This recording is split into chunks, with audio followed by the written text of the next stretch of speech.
Mon premier souci sera de rétablir, de préserver ou de promouvoir la santé dans tous ses éléments physiques, mentaux, individuels et sociaux. Je respecterai toutes les personnes, leur autonomie, leur volonté, sans aucune discrimination, selon leur état ou leur conviction. J'interviendrai pour les protéger si elles sont affaiblies, vulnérables ou menacées dans leur intégralité ou leur dignité. Même sous la contrainte, je ne ferai pas usage de mes connaissances contre les lois de l'humanité. J'informerai les patients des décisions envisagées, de leurs raisons et de leurs conséquences. Je ne tromperai jamais leur confiance et n'exploiterai pas le pouvoir hérité des circonstances pour forcer les consciences. Je donnerai mes soins à l'indigent et à quiconque me les demandera. Je ne me laisserai pas influencer par la soif du gain ou la recherche de la gloire. Admises dans l'intimité des personnes, je tairai le secret qui me seront confiés, reçus à l'intérieur des maisons. Je respecterai les secrets des foyers et ma conduite ne servira pas à corrompre les mœurs. Je ferai tout pour soulager les souffrances. Je ne prolongerai pas abusivement les agonies. Je ne provoquerai jamais la mort délibérément. Je préserverai l'indépendance nécessaire à l'accomplissement de ma mission. Je n'entreprendrai rien qui dépasse mes compétences.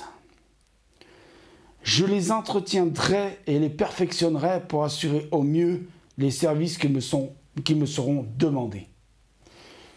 J'apporterai mon aide à mes confrères ainsi qu'à leurs familles dans l'adversité. Que les hommes et mes confrères m'accordent leur estime. Et si je suis fidèle à mes promesses, que je sois déshonoré et méprisé si je les manque. Le fameux serment d'Hippocrate, hein. Voilà ce que je viens de vous lire, le serment d'Hippocrate. Donc, c'est-à-dire ce que le médecin doit faire sur l'honneur, donc le soignant doit faire sur l'honneur. J'ai pris le temps de vous le lire avant, parce que oui, c'est bien le... Alors, je ne me trompe pas, oui, c'est le serment d'Hippocrate. C'est le serment d'Hippocrate, c'est ça, hein, je ne me trompe pas. Voilà. Alors, mes chers amis astronomes de la chaîne YouTube Fred l'Astronome et de la page Fred l'Astronome, je vous souhaite la bienvenue sur mes deux pages, sur mes pages Facebook de Fred l'Astronome et sur ma chaîne YouTube de Fred l'Astronome. Je suis Frédéric Bertoni et j'espère que vous allez bien. Si j'ai commencé cette vidéo par le serment d'Hippocrate, c'est parce que, si vous avez bien écouté le texte, il est très important ce texte.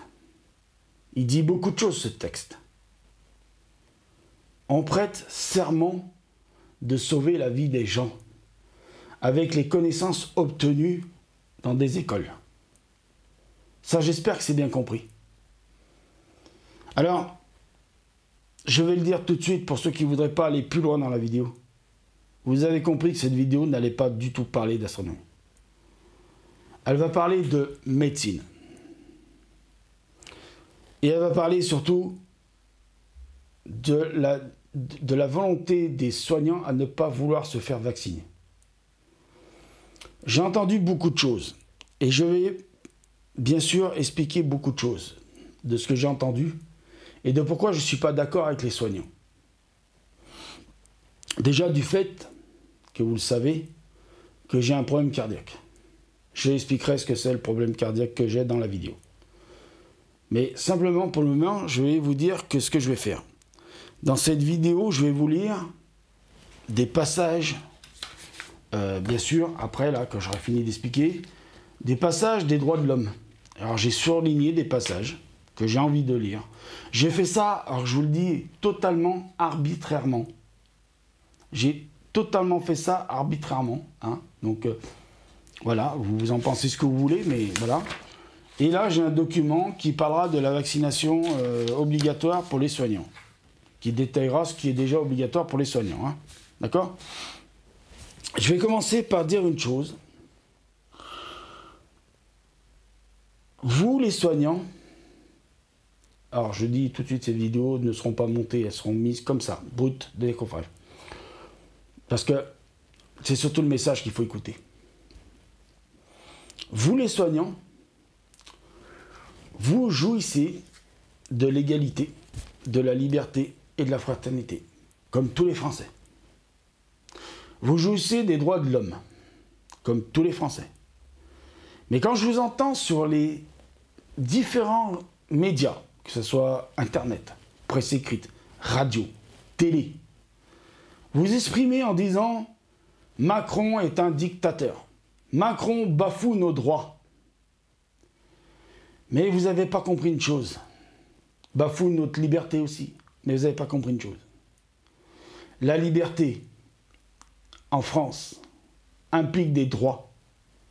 Mais ces droits impliquent le devoir. Je vais vous l'expliquer en lisant des passages que j'ai choisis, bien sûr, de la Déclaration des droits de l'homme. Je ne vais pas vous lire toute la Déclaration des droits de l'homme ici dans la vidéo. Vous le comprenez bien, ça ne serait pas possible. Ça ferait une vidéo très longue. Déjà qu'elle va être longue, parce que je tiens à m'exprimer énormément sur ce sujet. Même si M. Emmanuel Macron, président de la République française, a pris une décision hier soir que j'approuve, je vais expliquer quelque chose qui, pour moi, est dangereux quand on entend des gens qui font partie de la médecine et qui vous expliquent qu'on est en train de bafouer leurs droits. Non, ne jouez pas avec ces mots-là. Ne jouez pas avec les mots liberté, égalité, fraternité et droit. Vous n'avez pas le droit de jouer comme ça avec ces mots-là. Pourquoi? Parce que si vous allez dans les cimetières, si vous allez sur les endroits où il y a des monuments aux morts, regardez tous ces noms. Eux, ils se sont battus pour l'égalité, la fraternité, la liberté et les droits de chacun de nous tous. Devant un oppresseur dictateur qui s'appelait Adolf Hitler.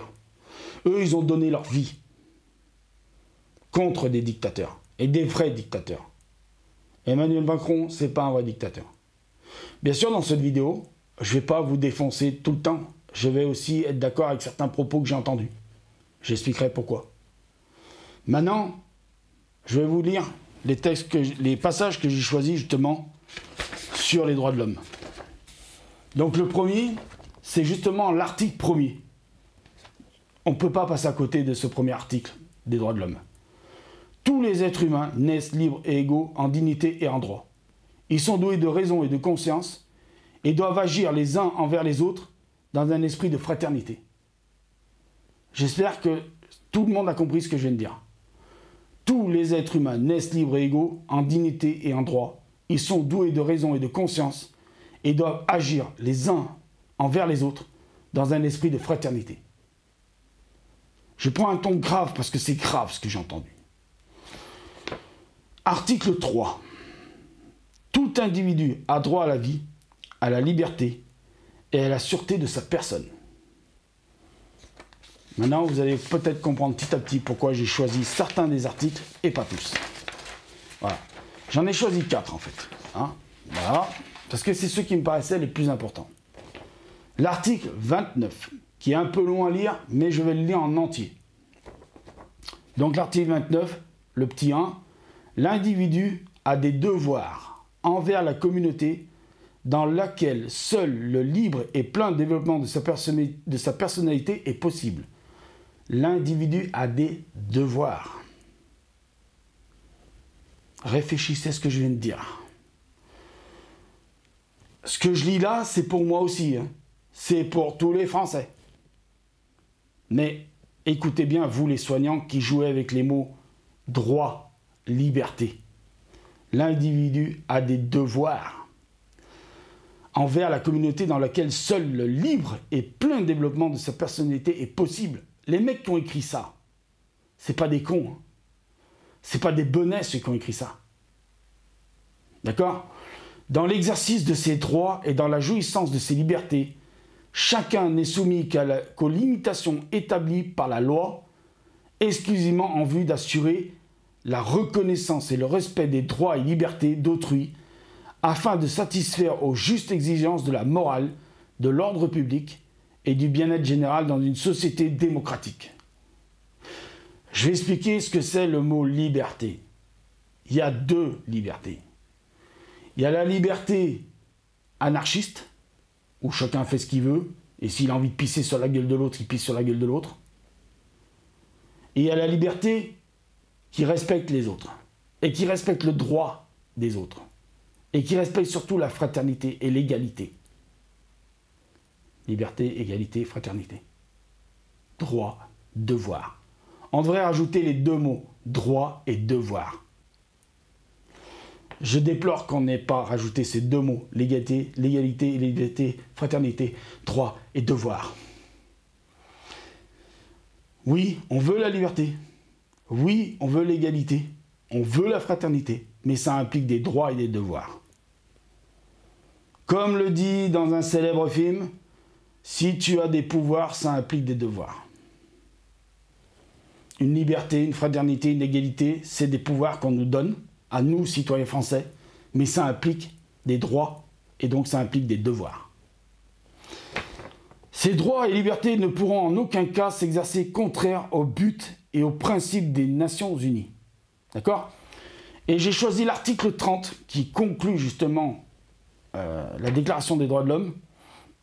Article 30. Aucune disposition de la présente déclaration ne peut être interprétée comme impliquant un État, un groupement ou un individu, un droit quelconque de se livrer à une activité ou d'accomplir un acte visant à la destruction des droits et libertés qui y sont énoncés. Voilà. J'ai pris le temps de lire ces deux textes en premier. Donc, vous avez vu le serment d'Hippocrate et j'ai pris le temps de lire quatre articles des droits de l'homme. Pourquoi ?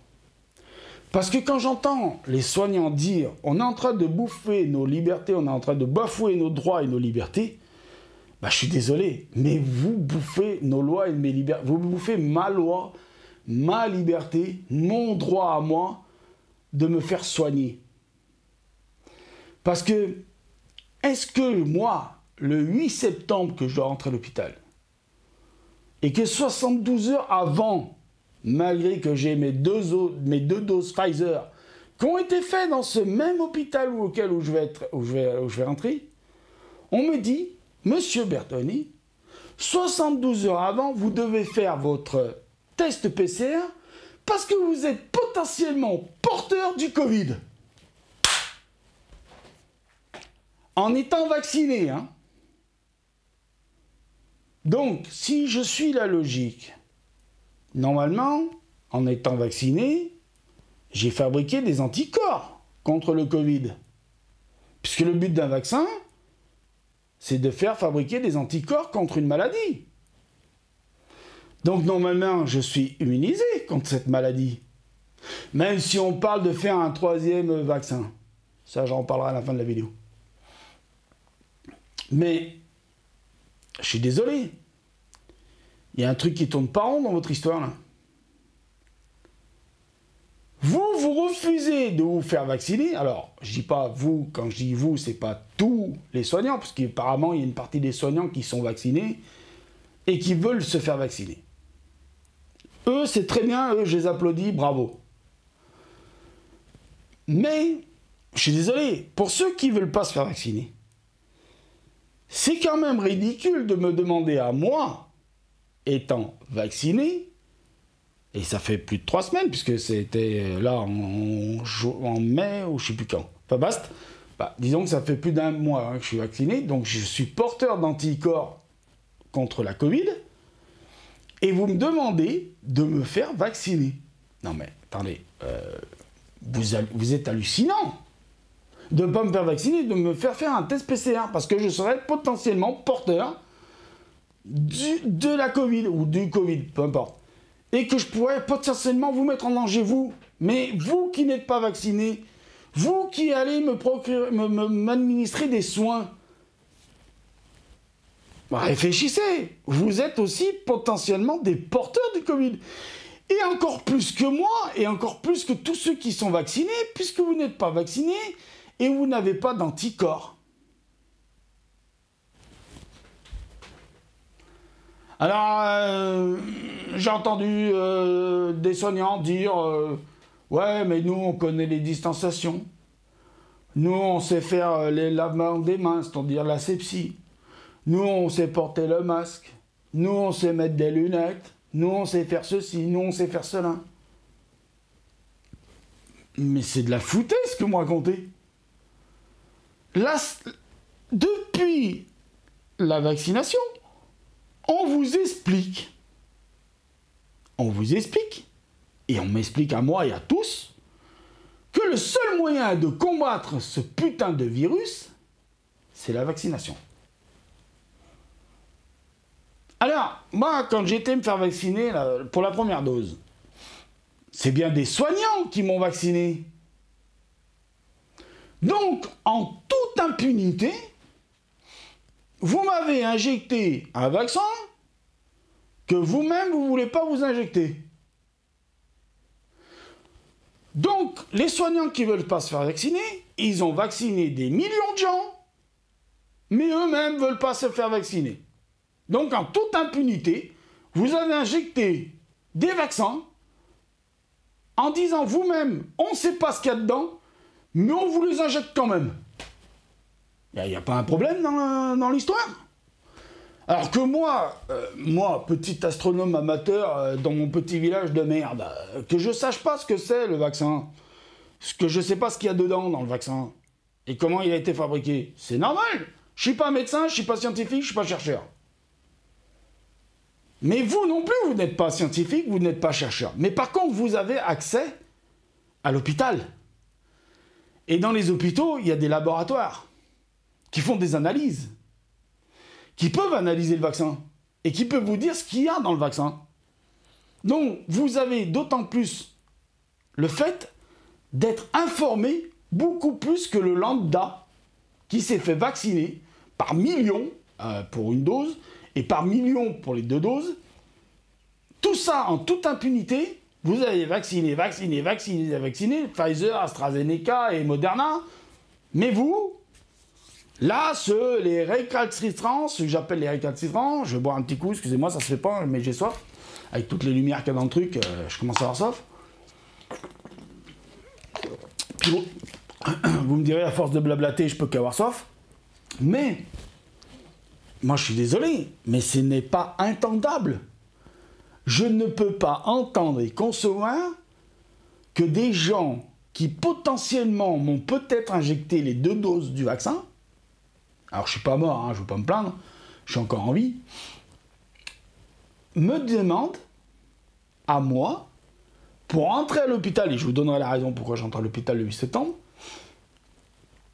de me faire un test PCR pour voir si je suis un potentiel porteur du Covid, alors que, normalement, d'après ce que j'ai compris sur les vaccins, parce que j'ai quand même été un peu à l'école, et qu'on nous a un petit peu expliqué les principes du vaccin à l'école, qu'on fabrique des anticorps. Et que ces anticorps sont là pour attaquer le virus de la Covid.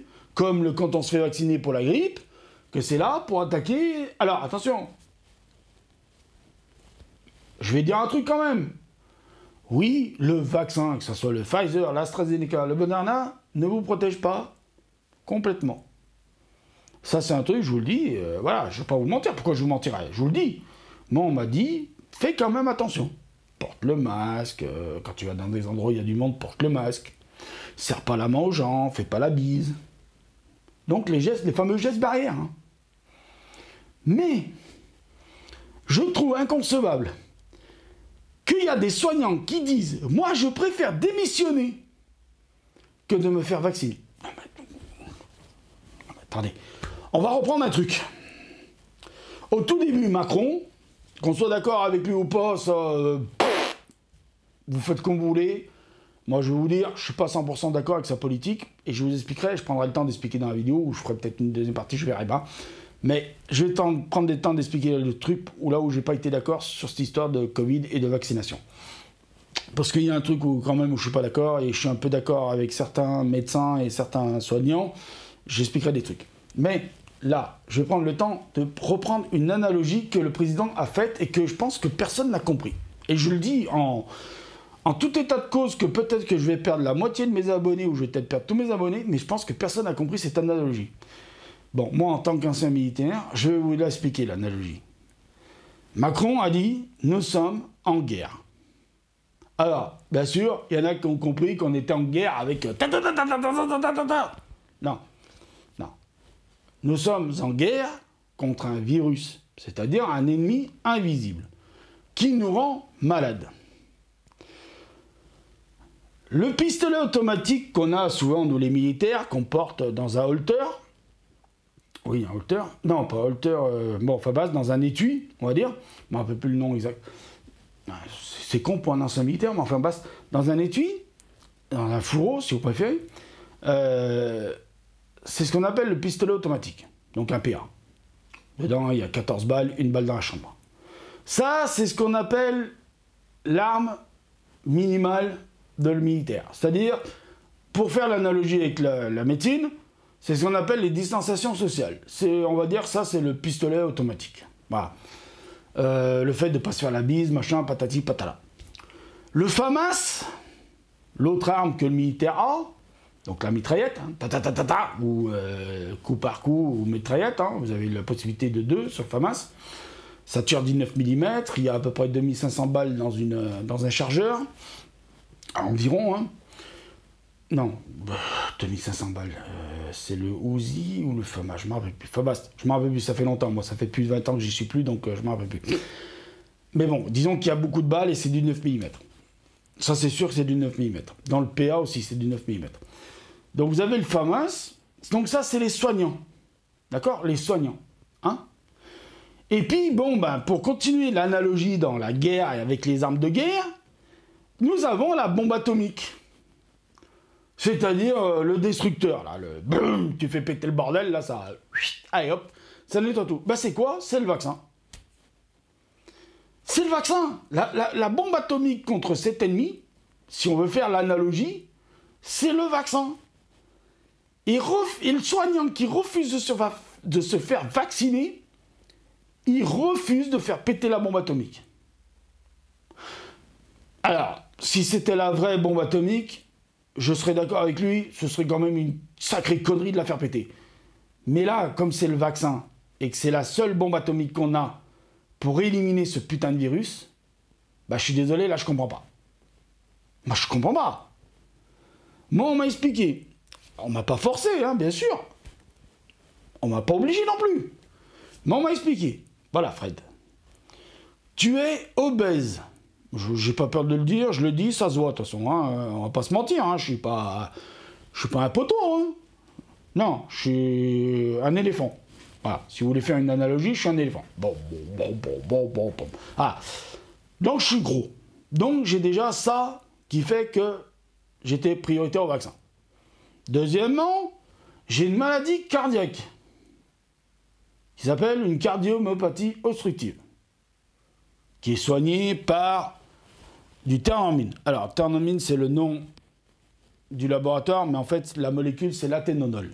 Athénonol. Voilà. 100 mg, 1 par jour. Je vous le dis, voilà. Voilà. Bon. Ça, c'est une partie de mon traitement. Hein. Il n'y a pas tout mon traitement là, mais c'est une partie de mon traitement. Mais c'est le plus important, en fait. L'athénonol, c'est le plus important, c'est ce qu'on appelle le bêta-bloquant. C'est un bêta-bloquant, c'est très important pour moi. Bon, basta. En plus de ça, en 2013, on m'a implanté un défibrillateur. Hein? Donc, voilà, c'est écrit ici, par là, je ne sais plus où. C'est écrit parce que là, je vous lirai un courrier. Vous allez tout comprendre. Pour ceux qui sont un peu dans la médecine, ils comprendront dans quel état je suis actuellement. Avec des termes techniques, peut-être que tout le monde ne comprendra pas, mais c'est pas grave. Il y en a peut-être qui sont dans la médecine qui comprendront. Justement, la vidéo, elle est faite pour vous. Je regarde, oui, c'est bon, il me reste encore du temps. Donc, tout ça pour vous dire que je comprends pas. Je comprends pas comment on peut être aussi stupide et dire à la télé, je suis soignant, mais je préfère démissionner que de me faire vacciner. Ou dire, traîner la patte en disant ah ouais, bon d'accord, alors si c'est obligatoire, ben je vais aller me faire vacciner. Non. Putain, on va reprendre une analogie de la Seconde Guerre mondiale, pour pas remonter à la première. Vous savez qu'à la Seconde Guerre mondiale, pour s'engager dans l'armée, pour résister envers l'ennemi, il fallait être majeur, c'est-à-dire 21 ans à l'époque. Vous savez qu'il y a des matrus de 15 ans, il y en a peut-être même qui n'avaient même pas tout à fait 15 ans, les pauvres, qui ont menti pour combattre, qui ont fait ce qu'on appelle le sacrifice. Vous êtes des soldats, vous les soignants. Donc sacrifiez-vous. Voilà. Maintenant, je vais vous lire un petit peu pourquoi je rentre à l'hôpital. Ah si, excusez-moi. Il faut que je finisse là-dessus pour l'histoire des vaccins. Pourquoi moi je ne comprends pas l'histoire des vaccins que vous voulez refuser de vous faire vacciner? Parce que si je lis ça, qui est donc la République française, service public, quelles sont les vaccins obligations pour les personnels de santé, hein, je vous montre le document. Donc j'ai tiré ça sur le service.gouv, hein, servicepublic.fr même, hein, qui dit, donc les personnels de santé ainsi que les étudiants et les professionnels médicaux et paramédicaux sont soumis à une obligation de vaccination qui varie en fonction des lieux dans lesquels ils exercent de la nature et de leur activité. Donc, les étudiants des professions médicales et paramédicales, ils doivent se faire vacciner pour la diphtérie, tétanos, poliomyélite et l'hépatite B. Alors, diphtérie, tétanos, poliomyélite, je vais le faire court, c'est le DT polio.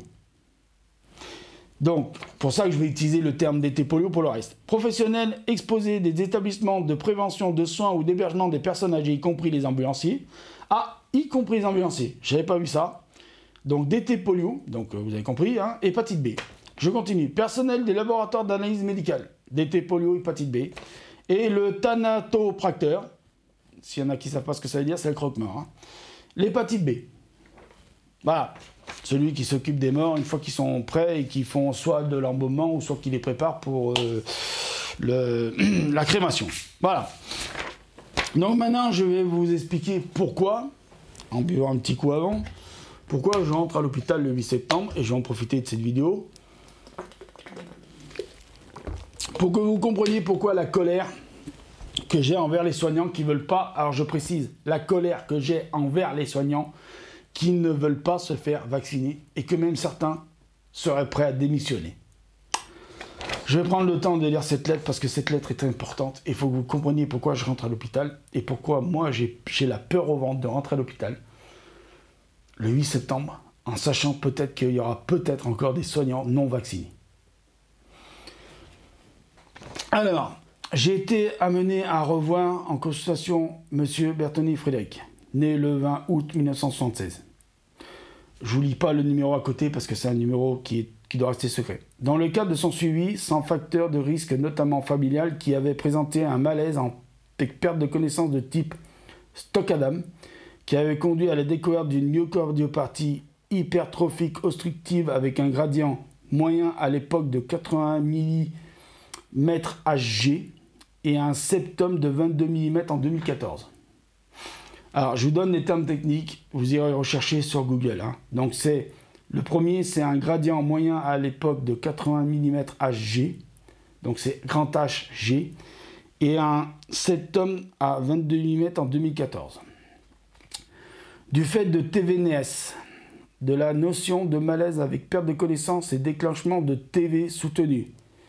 Il avait donc bénéficié de la mise en place d'un défibrillateur Boston, triple chambre, DR en janvier 2014.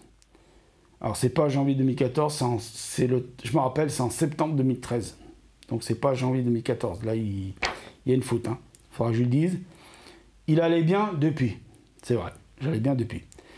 En 2019, donc j'ai été vacciné en 2020. Donc pour ceux qui diraient que ce que je vais lire là, c'est à cause du Pfizer, c'est faux, parce que c'est en 2020 que même après la mort de mon père, j'ai été vacciné. Donc c'est même en 2021 que j'ai été vacciné. Non, c'est en 2020 que j'ai été vacciné, excusez-moi, je vous dis une bêtise. C'est en 2020 que j'ai été vacciné, donc même un peu avant, oui, avant la mort de mon père, excusez-moi, je suis en train de vous dire une connerie. Moi, les dates en ce moment, c'est... Excusez-moi, mon père, il est mort le 22 août 2020. Moi, j'ai été vacciné, oui, voilà, c'est ça, en 2020, mais c'est en 2019, donc c'est bien avant le vaccin. En 2019, il avait été noté un peu de fibrillation artérielle qui s'est installée sous le contrôle de 2 après qu'il n'y avait pas eu de suivi entre-temps. Il est noté une FA permanente. Donc ça, le FA, je vous l'explique, c'est ce qu'on appelle les arythmies permanentes. Mais FA, c'est l'utilisation par les médecins, par les professionnels. Il est un petit peu dyspnéique à l'effort. La dernière échographie, donc la dernière échographie, ils utilisent échographie, mais c'est une échocardiographie, hein, réalisée par Claire Tulane, qui était ma cardiologue, et puis maintenant c'est un autre que je vais avoir. Montrait une hypertrophie ventriculaire gauche à 22 mm avec une fraction d'éjection à 60%, un gradient intra-VG à 20 mm Hg. Donc vous voyez, à l'époque, le gradient moyen était à 80 mm Hg. Là, il est à 20 mm Hg, avec un SAM intermittent. Au vu de ces éléments, j'introduis un traitement par Equilis 5. Donc 5, ça veut dire 5 mg. Un matin, un soir. Il débutera le Cordarone. Alors le Cordarone. Faut bien que je donne les noms comme il faut pour ceux qui veulent vérifier. Le Cordarone 1. Donc 1 par jour. Donc là, c'est 200 mg. Il n'y a pas d'autre dosage. Dans un mois, et je prévois une prise en charge de sa fibrillation artérielle en septembre prochain pour essayer de restaurer le rythme sinusal. Nous réaliserons une cryothérapie avec peut-être une cardioversion au décours. Donc mon traitement, là c'est une partie du traitement parce que j'ai d'autres cachets avec, mais là c'est le traitement que lui me donne. Son traitement comporte du Cordarone 1 mg, donc 200 mg, excusez-moi, là ils ont marqué 1 mg, mais c'est une faute, c'est 200 mg, j'ai la boîte, hein, je peux prouver, mais bon, je ne l'ai pas là, il faudrait que je quitte les micros, que je les chercher, mais c'est bien 200 mg. Par jour, débuté dans un mois. Elikis, un matin, un soir, et Tornamin 100, un par jour. Voilà pourquoi je rentre à l'hôpital, parce que ma maladie s'est aggravée. Donc voilà, donc normalement la date, c'est là il l'a pas indiqué, mais la date c'est le 8 septembre, je vous le dis. Hein. Donc c'est le lendemain que je commencerai à subir ça ou pas ça. Suivant si l'Elikis, c'est le... Attendez, je vous redis le nom parce qu'il est un peu difficile à dire. Cordarone. Alors c'est C-O-R-D-A-R-O-N-E. Comme ça vous pourrez vérifier. Et l'Elikis, je vous dis, c'est E-L-I-Q-U-I-S. Et Tornamin, ben, je vous donne le nom aussi. T-E-N-O-R-M-I-N-E. T-E-N-O-R-M-I-N-E. Voilà, comme ça vous aurez les mots comme il faut si vous voulez vérifier. Donc voilà un peu cette vidéo que je voulais faire là-dessus, et j'ai pris beaucoup de temps pour la faire. Je m'en excuse, hein, je suis vraiment désolé, mais il fallait vraiment que je la fasse cette vidéo. Parce que voilà, vous comprenez pourquoi moi je suis en colère. Parce que le 8 septembre, je vais devoir rentrer à l'hôpital pour faire ces examens-là. Et faire ces interventions qui ne sont pas chirurgicales. Hein. En fait, ils passent par l'aine de la cuisse. Donc je ne suis pas ouvert, hein, je ne vais pas être ouvert ici. Donc déjà, je rassure tout le monde, je ne vais pas être ouvert ici, on ne va pas mourir comme un livre. Mais n'empêche que là, on va m'introduire donc une canule qui va remonter par un tuyau par les veines, tout ça, jusqu'au cœur. Et là, au cœur, on va me faire ce qu'on appelle, que je vous redonne le nom, comme il faut, donc une cryothérapie avec peut-être une cardioversion au décours. Alors, je vous laisserai aller voir sur internet tout ça parce que moi j'ai fait des recherches, j'ai plus envie de savoir ce que c'est. Je vous le dis tout de suite, j'ai vraiment pas envie de savoir ce que c'est. La cryothérapie, c'est avec de l'azote. Voilà, je vous le dis, au cas où vous voulez aller voir, c'est à base d'azote. Hein. C'est avec de l'azote à moins, je sais plus combien, mais enfin bon, j'ai pas les documents sous les yeux. Voilà. Donc comprenez que je suis en colère contre ces gens-là qui veulent pas se faire vacciner parce que je trouve ça totalement ridicule qu'on ne veuille pas se faire vacciner. Les soignants surtout. Après, l'obligation des soignants, des non-soignants, c'est-à-dire des gens comme moi, enfin pas malades, mais qui sont en pleine forme, qui ne veulent pas se faire vacciner, je peux comprendre. Mais les soignants, ça je comprends pas. Maintenant, je vais vous expliquer le fait d'où je ne suis pas d'accord avec l'histoire de Macron et ses histoires de vaccination. Enfin, je veux dire tout le gouvernement en général. Ils se sont trompés sur un truc, et là je pense que vous serez tous d'accord avec moi. Même si vous n'êtes pas d'accord sur certains propos que j'ai dit avant, je pense que là vous serez tous d'accord avec moi. Je ne suis pas politicien, je n'ai pas fait l'ENA, et je ne vais pas demain prendre la présidence de la France, vous inquiétez pas. Mais moi, il y a un truc dans ma tête qui me dit qu'ils auraient dû faire comme ça.